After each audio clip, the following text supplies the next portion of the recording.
Hello friends, welcome to our YouTube channel education educators.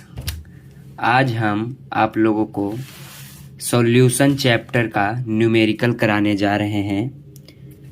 तो जो पहला न्यूमेरिकल है वो है calculate the mass percentage of benzene C6H6 and carbon tetrachloride CCl4 if 22 gram of benzene is dissolved in 122 gram of carbon tetrachloride. 22 gram benzene जो है 122 gram carbon tetrachloride के साथ मिला हुआ है। तो हमें क्या निकालना है? बेंजीन का मास परसेंटेज। ठीक है, तो हम इसका सॉल्यूशन देखते हैं। तो मास ऑफ बेंजीन, बेंजीन का मास कितना दिया हुआ है? 22 ग्राम। ठीक है, और क्या दिया हुआ है? Mass of carbon tetrachloride, mass of carbon tetrachloride CCl4 कितना दिया हुआ है? 122 ग्राम। तो सोल्यूट का काम यहाँ कौन कर रहा है? बेंजीन। और सॉल्वेंट का काम कर रहा है कार्बन टेट्राक्लोराइड। तो हमें यहाँ से निकालना पड़ेगा मास ऑफ सॉल्यूशन।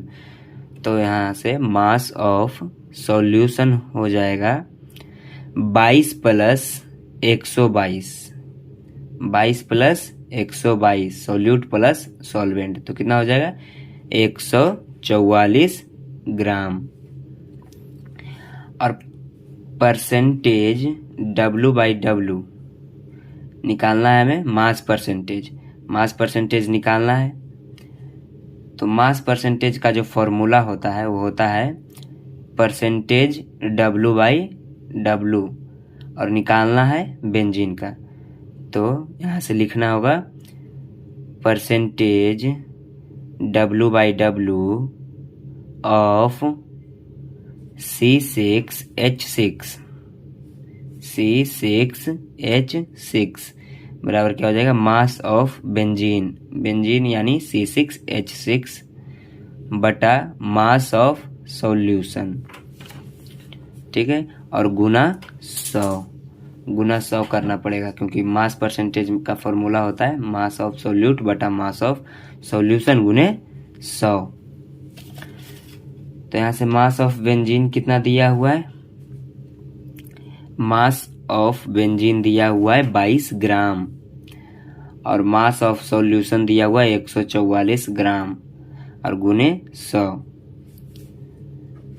तो यहाँ से काटेंगे 11 72, उसको कैलकुलेट करेंगे तो हो जाएगा 1100 बटा 72। इसको और आगे जब कैलकुलेट करेंगे तो हो जाएगा 1100 बटा 72। इसको कैलकुलेट करेंगे तो हो जाएगा 36, और हो गया 550 550। फिर इसको काटेंगे तो ये हो गया 18 बार में, और ये हो गया 275 275। अब यहाँ से आ गया 275 बटा 18। तो इसको जब भाग देंगे तो ये हो जाएगा कुछ 275 बटा 18 को कैलकुलेट करेंगे तो हो जाएगा 15.27। अप्रॉक्स वैल्यू है, एक्यूरेट वैल्यू नहीं है, अप्रॉक्स वैल्यू है। 2 अंक तक, पॉइंट के 2 अंक तक हमने इसका मान लिया है। अब यहाँ से निकालना पड़ेगा हमको percentage W/W of carbon tetrachloride. Percentage W/W of carbon tetrachloride CCl4। तो हो जाएगा मास ऑफ CCl4 बटा मास ऑफ सॉल्यूशन, और गुने 100, क्योंकि परसेंटेज W/W निकाल रहे हैं तो गुना 100 होता है। अब इसको कैलकुलेट करेंगे तो मास ऑफ CCl4 दिया हुआ है 122 ग्राम, 122 बटा, और मास ऑफ सॉल्यूशन जो हमारा आया है 144 ग्राम गुना 100। इसको काटेंगे तो ये हो जाएगा 6 1 और ये हो जाएगा 7 2, फिर ये कटेगा 36, ये हो गया 50, ये 18, ये हो गया 25, ठीक है। यहाँ से आ गया 61 गुने 25 बटा 18। तो इसको कैलकुलेट करेंगे तो हो जाएगा 61 गुने 25 बटा 18 को कैलकुलेट जब करेंगे तो देखिएगा इसका आंसर आएगा 84.72। ठीक है। अब हमें चाहिए, जो हमसे पूछा जा रहा था परसेंटेज W/W, किसका पूछा जा रहा था? बेंजीन का और कार्बन टेट्राक्लोराइड का, जो निकल गया। जो दूसरा प्रश्न है, calculate the mole fraction of benzene in solution containing 30% by mass in carbon tetrachloride. 30% क्या दिया हुआ है? बेंजीन दिया हुआ है, कार्बन टेट्राक्लोराइड में घुला हुआ है। तो मतलब यहाँ से और किससे जुड़ा हुआ है? बाई मास, यानी परसेंटेज W/W से। तो क्या होता है? परसेंटेज W/W का अर्थ हुआ 100 ग्राम सॉल्यूशन कंटेन 30 ग्राम बेंजीन। 100 ग्राम सॉल्यूशन कंटेन 30 ग्राम बेंजीन, क्योंकि 30% बेंजीन था तो 30 ग्राम बेंजीन। तब यहाँ से हमें पता चल गया कि बेंजीन का मास कितना है। Mass of benzene 30 gram C6H6। कितना आ गया इसका मास? 30 ग्राम, 30 ग्राम। और जो मास ऑफ कार्बन टेट्राक्लोराइड है, कार्बन टेट्राक्लोराइड का जो मास है, CCl4 का जो मास है वो है 70 ग्राम, क्योंकि सॉल्यूशन होता है 100 ग्राम और सॉल्यूट दिया हुआ है 30 ग्राम। तो 100 माइनस 30, तो जो बचा वो क्या हो गया? 70 ग्राम। किसका हो जाएगा? कार्बन टेट्राक्लोराइड का। 70 ग्राम हो गया कार्बन टेट्राक्लोराइड। अब हमें चाहिए क्या? Mole fraction. मोल फ्रैक्शन के लिए हमको चाहिए मोल, और मोल निकालने के लिए हमको सबसे पहले चाहिए मॉलिक्यूलर वेट। तो मॉलिक्यूलर वेट निकाल लेते हैं।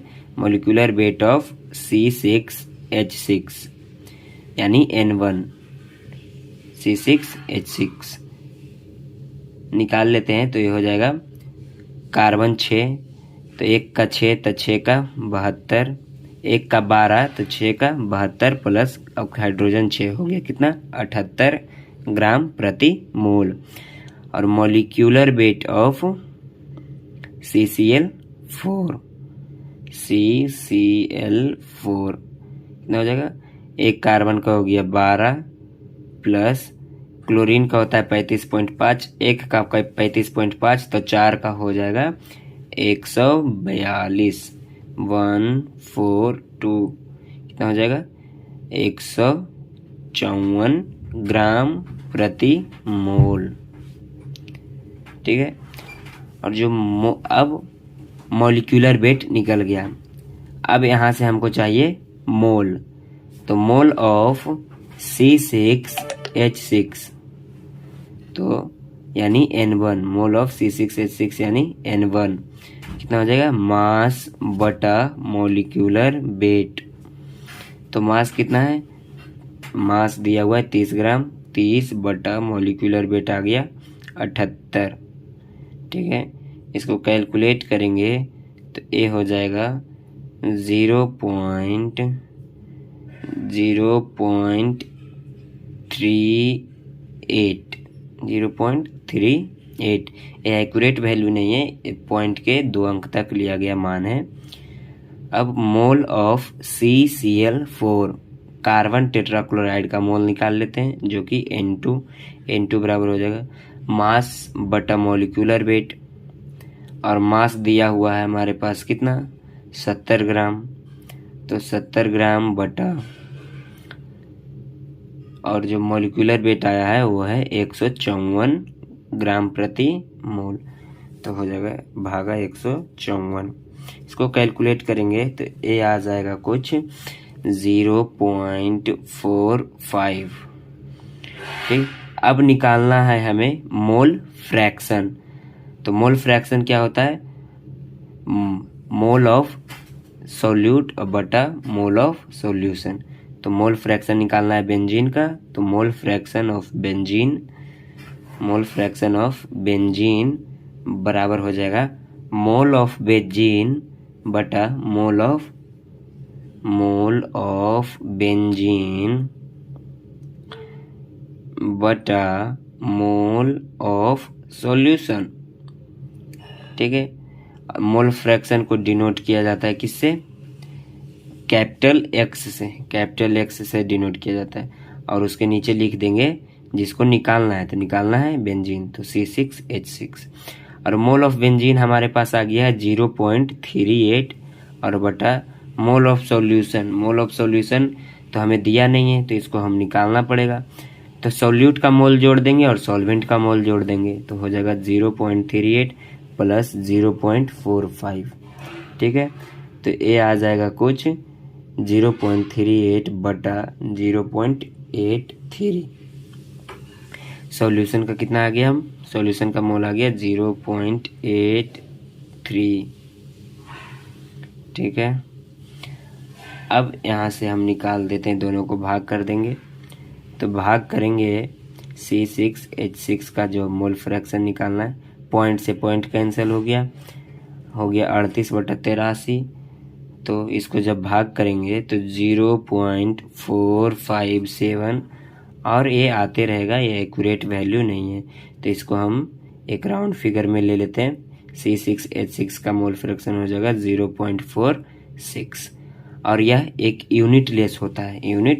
मोल फ्रैक्शन के पास कोई यूनिट नहीं होता है, इसलिए इसको कोई यूनिट नहीं देंगे, सिर्फ लिख देंगे मोल फ्रैक्शन ऑफ बेंजीन 0.46। यह यूनिट लेस होता है। धन्यवाद।